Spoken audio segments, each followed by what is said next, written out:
Salut les internets, aujourd'hui on va parler de sabre laser, nouveau générique.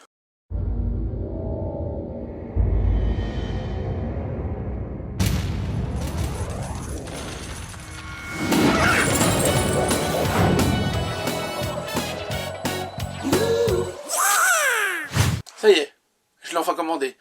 L'objet que tout geek rêve d'avoir, un sabre laser. Il s'agit d'un sabre Elite Dissident que j'ai acheté à Saberforge. Et on va prendre un peu le temps de regarder et puis d'en parler. Donc premièrement, ce que vous pouvez voir, c'est que je l'ai commandé en demandant un manche en cuir.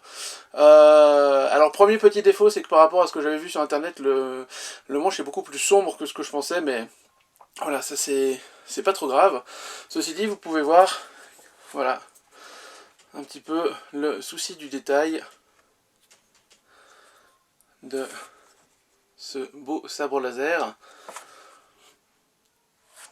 Donc le sabre est arrivé avec plusieurs accessoires qu'on va détailler ensemble. Premièrement, ce qu'on peut dire, c'est que le poids de l'objet fait vrai. Là, je peux pas tellement vous le montrer, mais il fait un beau poids, ce qui donne vraiment une impression de réalisme à l'objet.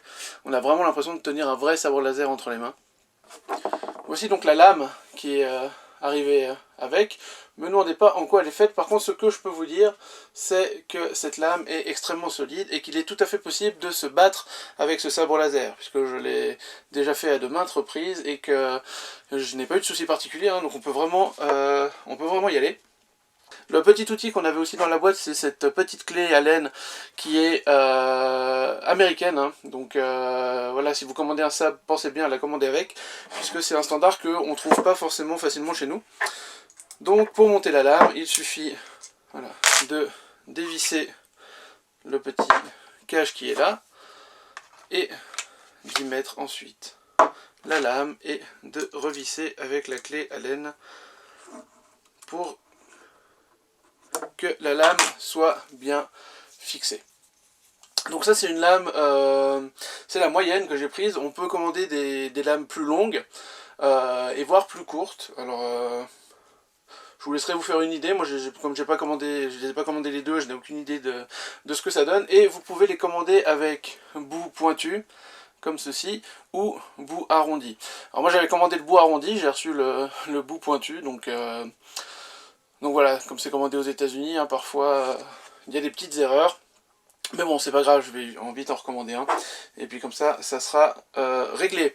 Avant de l'allumer, ce que je vous propose, c'est de regarder les deux autres petits accessoires qu'il y a avec.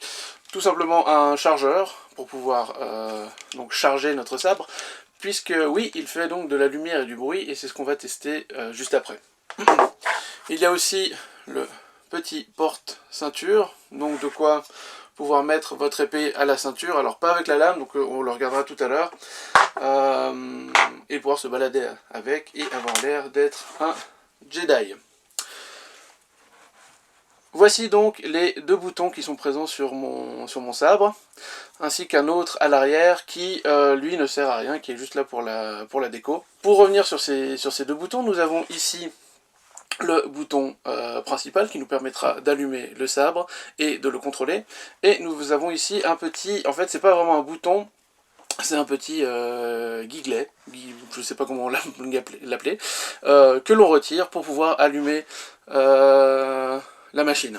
Donc je vais le faire, donc voilà, quand je le retire, voilà, donc il me donne le nom de l'ordinateur de bord du sabre, et donc là vous voyez que sous ce bouton, j'ai la petite prise pour pouvoir brancher mon sabre. Il ne me reste plus qu'à l'allumer en appuyant sur le bouton susnommé. Mesdames et messieurs, à partir de maintenant, je serai à vos yeux un Jedi.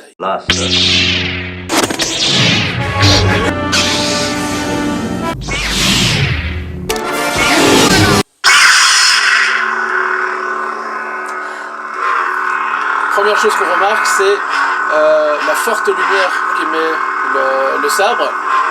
Je vous propose qu'on éteigne la lumière et qu'on regarde ce que ça donne dans le noir.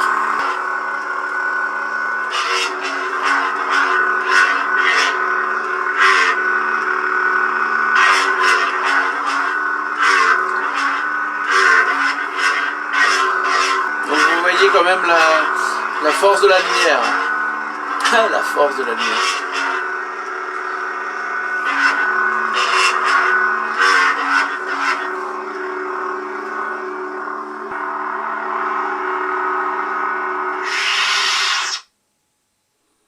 Donc vous voyez, lorsque je bouge mon sabre, il y a un petit capteur qui me permet de faire sortir le bruit du sabre, mais vous voyez que même à l'arrêt, donc il le fait, donc il va falloir le régler. Lorsque je tape, alors pareil, il va falloir régler la sensibilité, et cela on le fait à l'aide du petit ordinateur de bord qu'on va voir juste après. Si j'appuie une fois sur le bouton, voilà, pour pouvoir faire un petit peu de chorégraphie, on a le son des Stormtroopers, des fusils laser des Stormtroopers qu'on arrête. Et si je reste appuyé, le sabre s'arrête. Donc comme je vous le disais, le petit ordinateur de bord qui est inclus, qui va nous permettre de régler les différentes possibilités du sabre. Alors pour allumer l'ordinateur de bord, je vais rester appuyé sur le bouton central. Main menu. Select optical frequency 1. Alors le premier menu va me permettre de choisir la fréquence de la lumière sur mon sabre. Donc là vous voyez que j'ai une espèce de néon qui est allumé sans aucune vibration. Et lorsque je choisis une autre, voilà, une autre version, la fréquence change. Je ne sais pas si ça se voit beaucoup à l'écran. Mais vous voyez, il y a différentes fréquences de lumière, hein, qui me permet de rendre finalement plus réaliste ce sabre laser. Alors, on a jusqu'à 4 je crois. Ouais, voilà, tout à fait. Ensuite, si je choisis la fréquence que je veux, je vais passer donc au menu suivant en restant appuyé. Select sound intensity low. Voilà, donc là ça va me permettre de sélectionner le son, le volume. High. Donc haut, Muted. son éteint ou Low. son bas. High. On va rester en high, en haut donc. On va... Select impact sensitivity 1. Voilà, maintenant ça c'est la sensibilité de l'impact, hein, donc quand on tape, on en a jusqu'à 9. 2. 3. Alors on peut pas vraiment les tester hein, pendant... Donc voilà, faut les rentrer et puis après rallumer le sabre et puis voir 5. ce qui vous convient. 6. Généralement moi je mets 7 et puis je passe au menu suivant. Select motion sensitivity 1. Alors là c'est la sensibilité du mouvement, hein, donc du bruit qui se fait quand je bouge mon sabre. 2. Donc pareil, je vais à 5. 6. 7. 7. Et All settings saved. voilà, c'est sauvegardé. Et du coup, j'ai la sensibilité que je veux, j'ai la luminosité que je veux, et j'ai l'impact que je veux. Voilà, pour vous montrer un petit peu la puissance des LED qui sont présents, on va enlever la lame. Hop, avec de notre petite clé, on va mettre deux par deux vers moi, et pour vous donner un peu une idée. Voilà.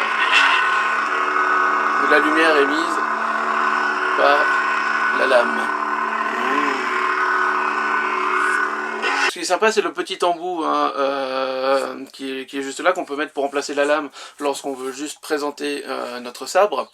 Voilà, que moi je trouve très, très joli. Hein, donc si j'allume, voilà, en mettant de côté, vous voyez, on dirait l'arrière du Faucon Millenium. Et pour éteindre définitivement notre sabre, on replace le petit bouchon juste ici. Et voilà, il s'éteint. Et voici notre sabre. Le petit porte-ceinture que je vous disais, qui permet de tenir mon sabre à la ceinture. Ce qui est dommage, c'est qu'il n'y a pas un système de clip, donc c'est juste posé dans la ceinture, donc ce qui fait qu'on peut le dégainer très rapidement.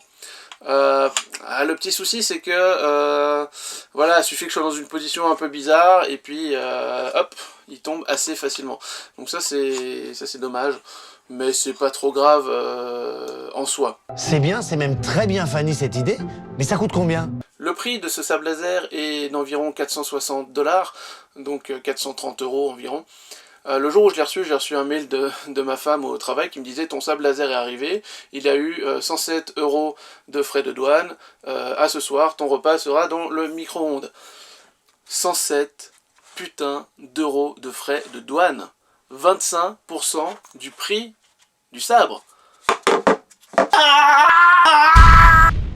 107 euros.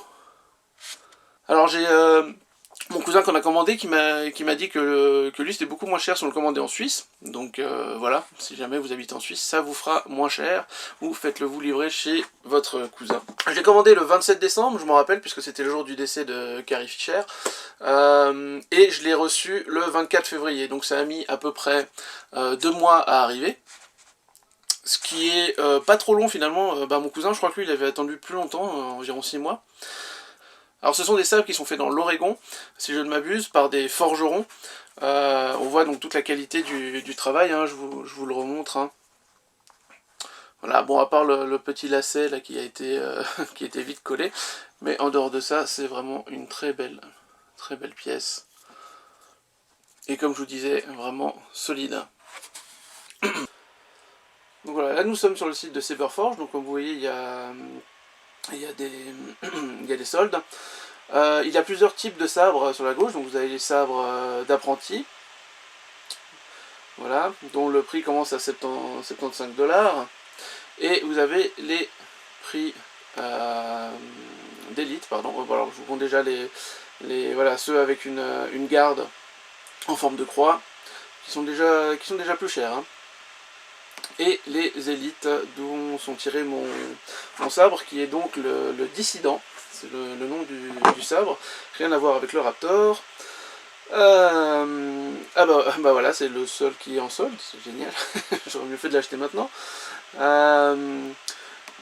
Donc le Dissident, si nous allons sur le Dissident, vous voyez qu'on a plusieurs options. Donc là il est 75 $, puis en fait en fonction des options que vous allez rajouter, le sabre va être plus cher. Donc vous pouvez le prendre dans quatre versions, dans la version initiée, la version guerrier, la version champion et la version héros. Moi j'ai pris la version champion, qui me permet d'avoir le son et le mouvement et la lumière bien entendu. L'initié il a rien, il a pas de lame, il n'a pas d'électronique. Et le champion c'est le haut de gamme. En sachant que je crois que le champion, voilà, vous pouvez choisir, en fait, moi j'ai choisi la lumière bleu arctique, vous pouvez choisir une infinité, en fait il y a toutes les lumières possibles sur votre sabre, donc ça c'est vraiment classe, vous pouvez vraiment changer la lumière de votre sabre quand vous voulez, alors que moi je suis bloqué sur la LED bleue, à moins d'acheter du matériel et de le refaire moi-même. On peut rajouter un finish sur le sabre. Et à chaque fois vous voyez que ça rajoute de la thune. Donc vous pouvez, voilà, si on prend le champion, voilà tout de suite, moi ça rajoute 250 $ au prix de mon sabre. On peut choisir le type de son, plutôt dark side ou light side. Vous pouvez choisir le cuir que vous voulez. Donc comme je vous disais, hein, si vous regardez la couleur du cuir là, elle n'est pas du tout la même que celle que moi j'ai reçue. Mais voilà, pas grave, pas de souci. La taille de la lame, moi j'ai une taille de 32. La couleur, etc. Et au final, vous avez le prix de votre sabre. Donc pourquoi Saberforge? Parce qu'il y en a deux en fait. Vous avez aussi Ultra Saber, qui est aussi connu. Les prix sont un petit peu moins chers, mais voilà, en ayant vu quelques revues sur internet, j'ai préféré finalement aller chez Saberforge qui met plus de temps à nous livrer, qui est un petit peu plus cher, mais dont j'ai l'impression que la qualité est un petit peu meilleure. Ceci dit, je n'ai pas commandé de lame chez Ultra Saber et je n'en ai pas vu, donc je me garderai bien de critiquer leur travail, qui doit aussi être très sympa. Mais voilà, j'ai fait en fonction des revues que j'avais vues. Mais n'hésitez pas à tester les deux ou à aller voir des revues et à faire votre propre avis. Alors voilà, j'espère que cette petite vidéo sur mon sabre laser vous aura plu. Sur ce, je vous dis que la force soit avec vous, et c'était Super Canard. Ciao!